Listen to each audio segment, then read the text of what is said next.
Chapter 1. Waking Up. Ring the alarm.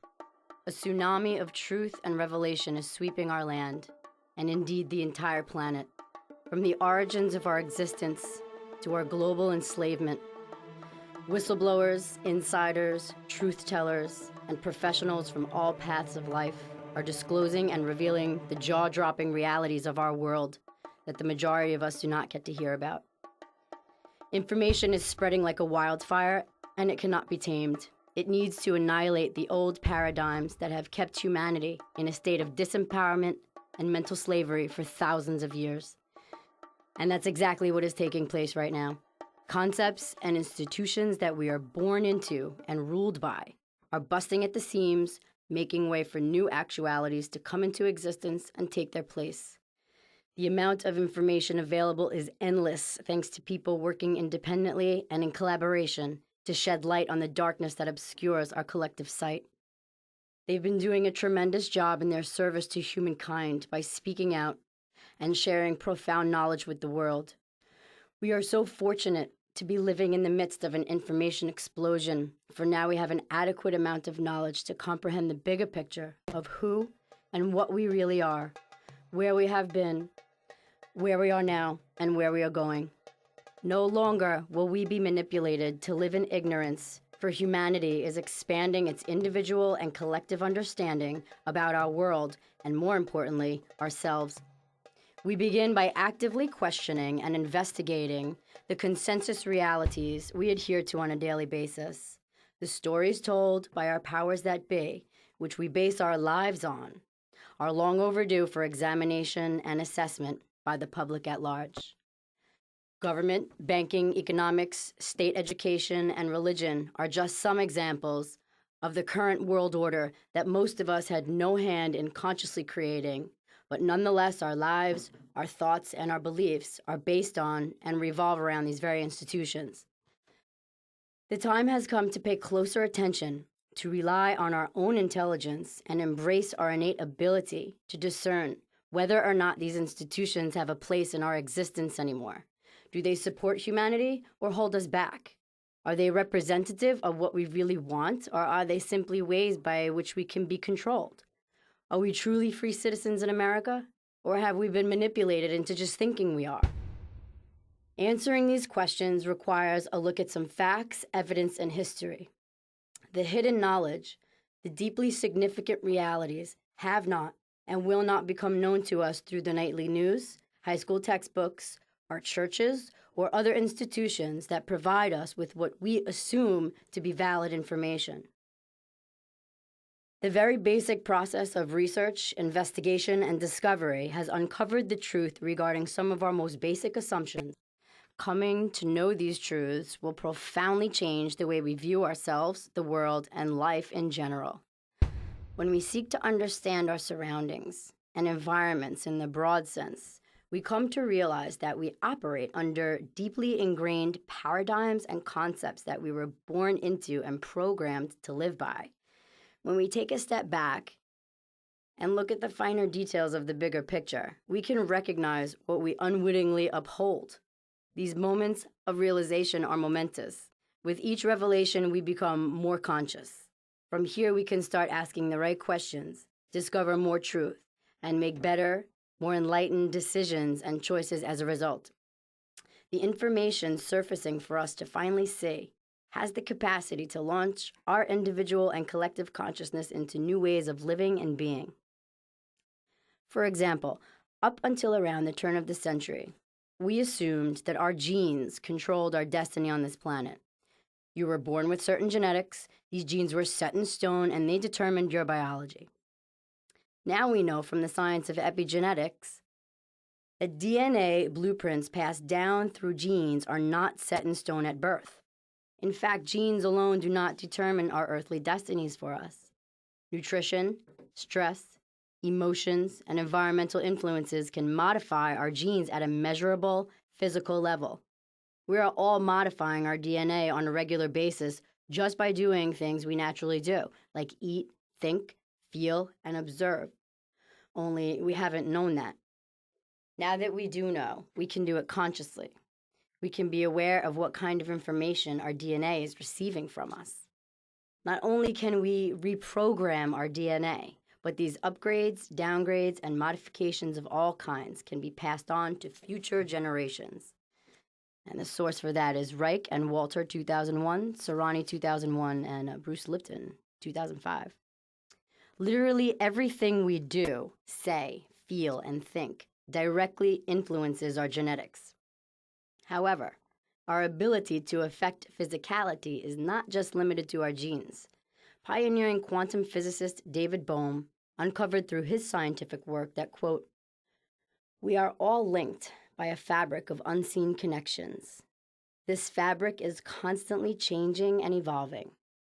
This field is directly structured and influenced by our behavior and by our understanding." David Bohm, Shift Report, 2008. This field and everything in it is influenced by each and every one of us. And what a breakthrough this discovery is. This means that in expanding our understanding and changing our perceptions and behaviors, we can consciously modify our surroundings, circumstances, and conditions, even our physical DNA. Simply put, we affect reality, and we cannot escape that responsibility, no matter how much I or anyone else would like to sometimes. Another long-held assumption is that our scientists over the centuries were the first to ever discover our solar system and all the planets that inhabit it. But as we dig deeper into the Earth, archaeology continues to reveal hidden history from farther and farther back into time. Experts now know that our solar system was accurately mapped out and recorded by an ancient high civilization known as the Sumerians. This civilization inhabited ancient Iraq some 5,800 to 6,000 years ago. These ancient peoples charted every planet in our solar system, named and described them in detail, including color, size, and unique planetary tilts. Interestingly, the Sumerians described the planets from the perspective of looking in from outside the solar system, counting from the outer planets to the inner planets orbiting our sun. Evidently, modern science is learning what the ancients already knew. Only within the past few centuries has our civilization discovered outer planets such as Uranus, found in 1781, Neptune, found in 1846, and Pluto, found in 1930. In 1977, the space probe Voyager 2 was launched into the outer realms of our solar system, and our civilization saw these planets for the first time in our known history. Amazingly, the images sent back to Earth were exactly as the Sumerians recorded in their 6,000-year-old descriptions of our solar system, confirming that our modern-day scientists are in reality rediscovering the planets.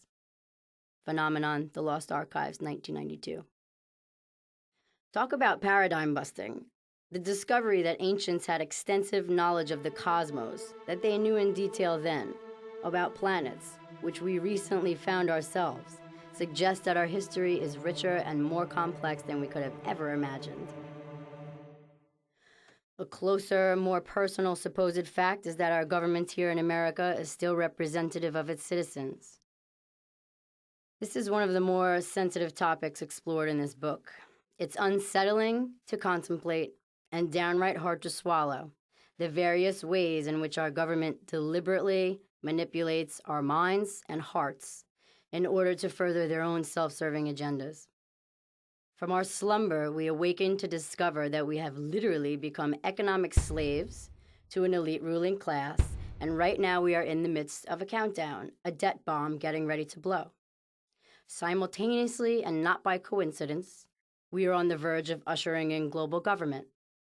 As we will see in later chapters, the blueprints, plans, and even some mechanisms are already in place for an easy transition from a once free, sovereign America to an America where our laws no longer apply, but are subordinate to international law. Quote, "Everything is in place for a world governmental structure.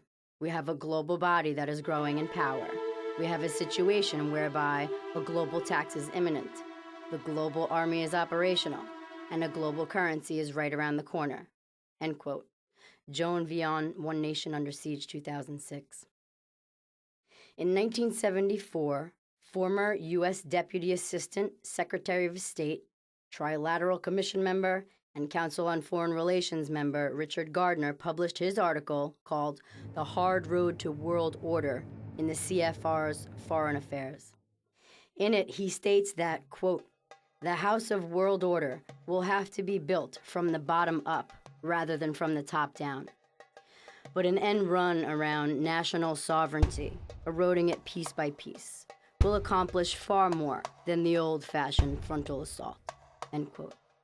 D.L. Cuddy, Ph.D., A Chronological History of the New World Order. Instead of using force to accomplish this goal of a new world order, we are continuously lied to, manipulated, deliberately made confused and distracted. World government has been at the very least decades in the making, but it has been shrouded in secrecy. Those courageous enough to publicly expose the agendas of global government over the years have been subjected to ridicule, slander, and suppression. But it is no longer a secret, for the powers that be are now openly discussing their new world order as they lead us into it. We can no longer ignore the facts about our government and where they are taking us. We need to open our eyes and see what is really in front of us. Individually and collectively, we've got to muster up the courage to assess the cold, hard facts so that we have a clear understanding of what is really going on in our country and the world, and just maybe free our minds and ourselves in the process.